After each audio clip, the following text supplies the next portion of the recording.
खरं तर ह्या सभेला जाहीर सभा म्हणावी की कार्यकर्त्यांची सभा म्हणावी असा प्रश्न पडलेला आहे मला। परंतु त्यानिमित्तानं या व्यासपीठावर उपस्थित असलेले आपल्या भिवंडी लोकसभा मतदारसंघाचे महायुतीचे उमेदवार माझे सहकारी माननीय कपिलजी पाटील साहेब, ज्यांच्या मार्गदर्शनाखाली आम्ही अनेक वर्ष भारतीय जनता पक्षामध्ये कमीत कमी 25 वर्ष काम केलं आणि आजही आमची मैत्री अटळ आहे, ते माझे मित्र श्री जगन्नाथजी पाटील, आमदार दौलतजी दरोडा, शिवसेनेचे नेते प्रकाशजी पाटील, RPIचे, त्याचबरोबर व्यासपीठावर मित्र पक्षांचे सर्व नेते, या सभेला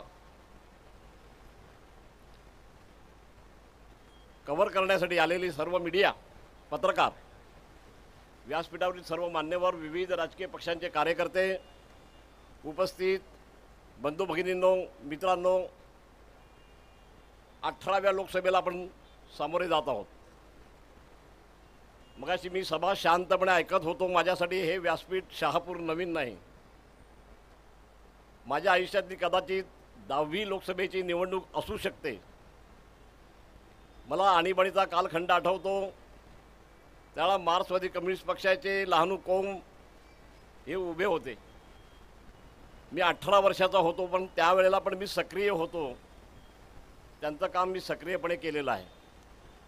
त्याच्यानंतर स्वातंत्र्य सैनिक रेवजीबाई चौधरी ह्या मतदारसंघातून उभे होते जनता पार्टीचे उमेदवार म्हणून, त्यांचंही काम सक्रियपणे करण्याची संधी मिळाली आणि भारतीय जनता पक्षाच्या निर्माणानंतर आदरणीय प्रमोदजी महाजन यांनी हा मतदारसंघ माझ्याकडे सोपवला। अर्थात त्याचं नेतृत्व हे चिंतामणजी वनगा यांच्याकडे होतं। अनेक निवडणुका पाहिल्या, अनेक निवडणुका गेल्या, परंतु ह्या मतदारसंघाच्या प्रश्नांच्या संबंधामध्ये संबंध बहुजन समाज असू द्या, आदिवासी समाज असू द्या, सर्वसामान्य माणूस असू द्या, या सर्वसामान्य माणसाला न्याय मिळावा याच्यासाठी 42 वर्ष आम्ही लढलेलो आहोत।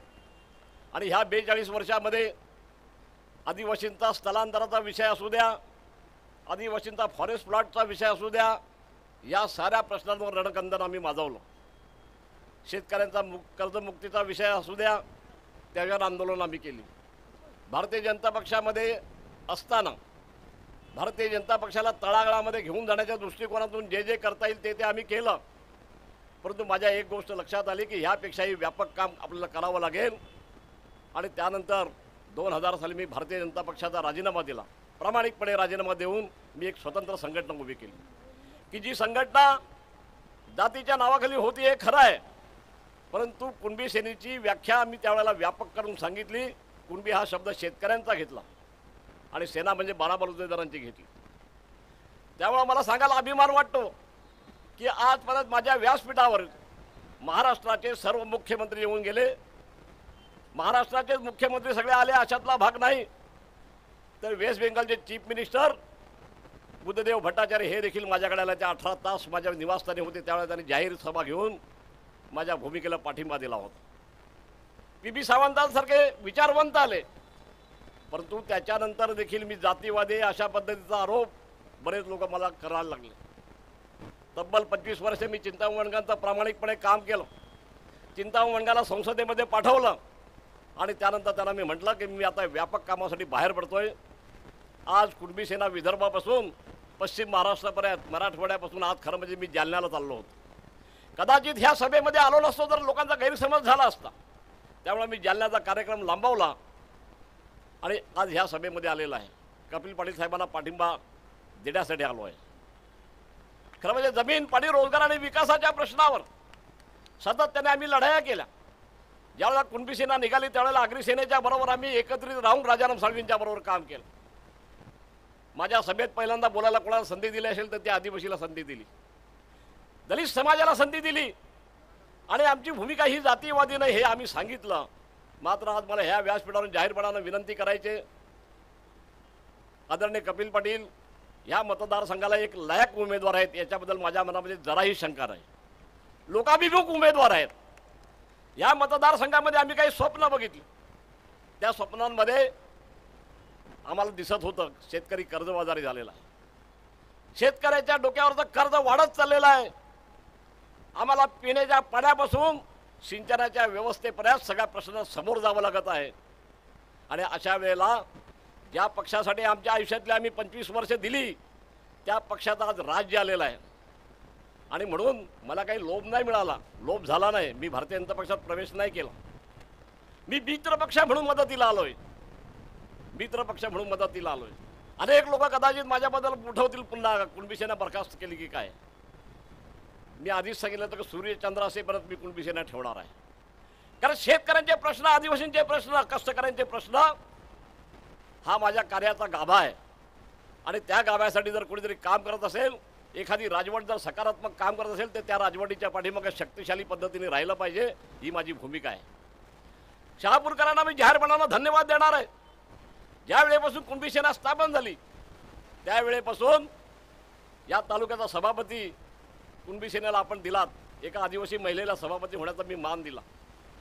आज ह्या ठिकाणी दिनेश पारधी मला खाली भेटला, त्याला देखील सभापती केलं तर ठाकूर समाजाचा होता. त्याच्यानंतर ज्ञानेश्वरला आम्ही उभं केलं होतं एकदा विधानसभेला, 20,000 मतं मिळाली होती. आणि प्रत्यक्षात ज्या वेळेला मी अपक्ष उमेदवार म्हणून उभा राहिलो जगन्नाथ पाटील साहेबांच्या विरोधामध्ये,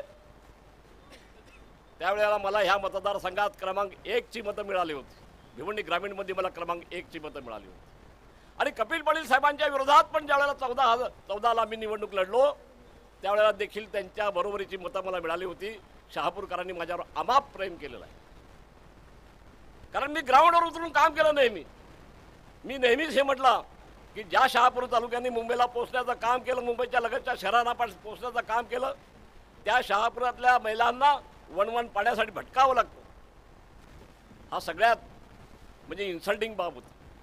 त्या सगळ्या प्रश्नावर लक्ष वेधण्यासाठी कुणाचाही पाठिंबा नसताना केवळ जनरेटर तयार करून सगळ्या जातीपातीच्या लोकांना एकत्रित करून एक जबरदस्त लढाई केली की जी लढाई आम्ही यशस्वी केली.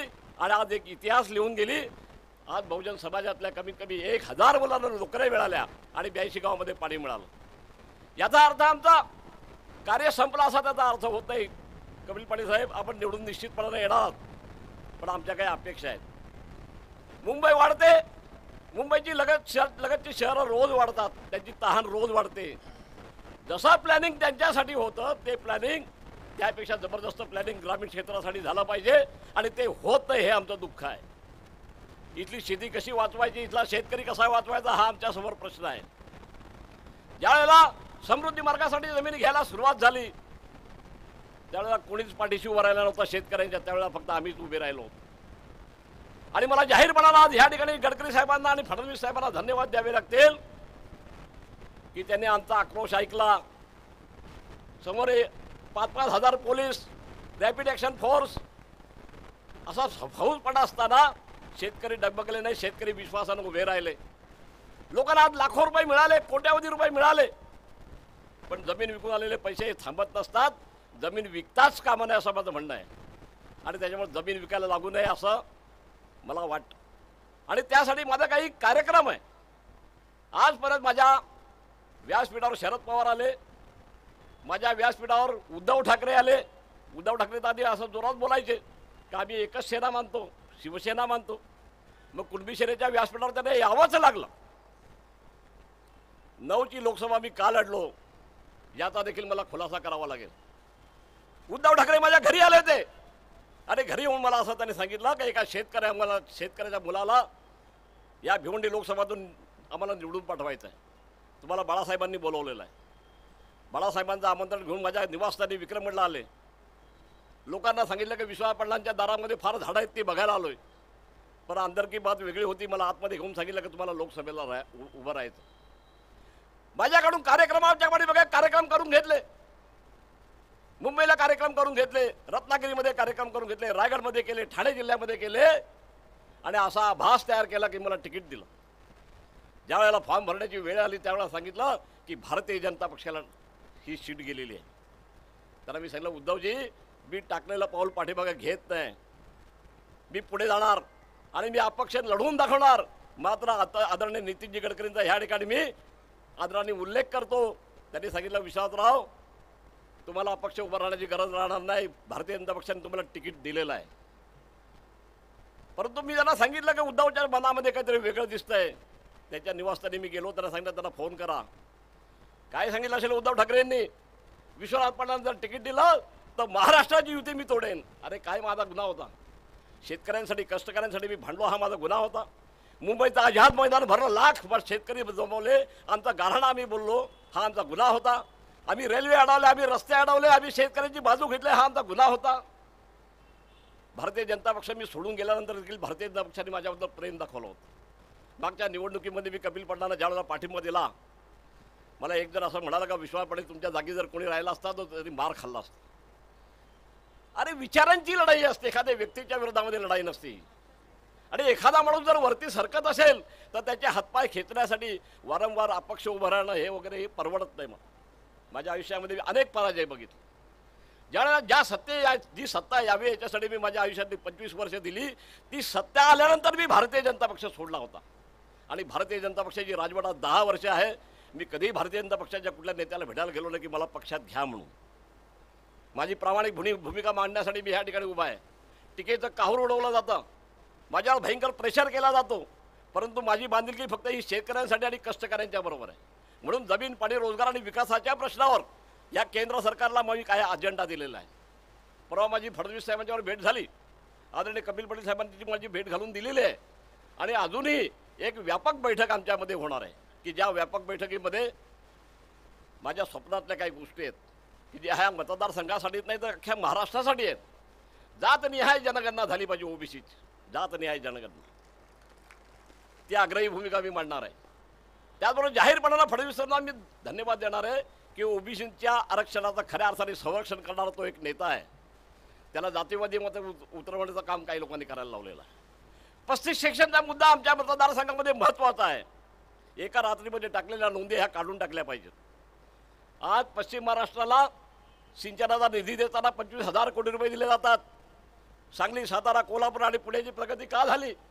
नाशिकची प्रगती का झाली? जळगावची प्रगती का झाली? 25,000 कोटी रुपये सिंचनासाठी देतात. अरे आम्हाला किती पैसे? 150 कोटी रुपये.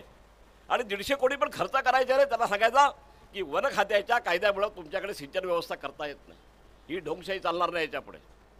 मला अभ्यासू लोकप्रतिनिधी पाहिजे. संसदेत जर काम करायचं असेल तर इंग्लिश आणि हिंदी बोलावं लागतं. ज्याला उभं राहायचं आहे आता त्यांना आपल्याला इंग्लिश येतं का याचा जरा विचार केला पाहिजे. आपला अनुभव किती आहे त्याचाही विचार केला पाहिजे. पैशाच्या आधारावर निवडणुका नका करू. माझ्याकडे कार्यकर्त्यांची फौज आहे, मी कार्यक्रम घेऊन उतरणार आहे. मी स्वतः 1 लाख पत्रक या मतदारसंघामध्ये वितरित करणार आहे. आणि एक कार्यक्रम, विकासाचा कार्यक्रम निश्चितपणानं कदाचित माझ्या आयुष्यातली ही लोकसभेची शेवटची निवडणूक असू. कारण राजकारणात किती सक्रिय राहण्याची काही मर्यादा आहे. आता राजकारण पहिल्यासारखं राहिलं नाही.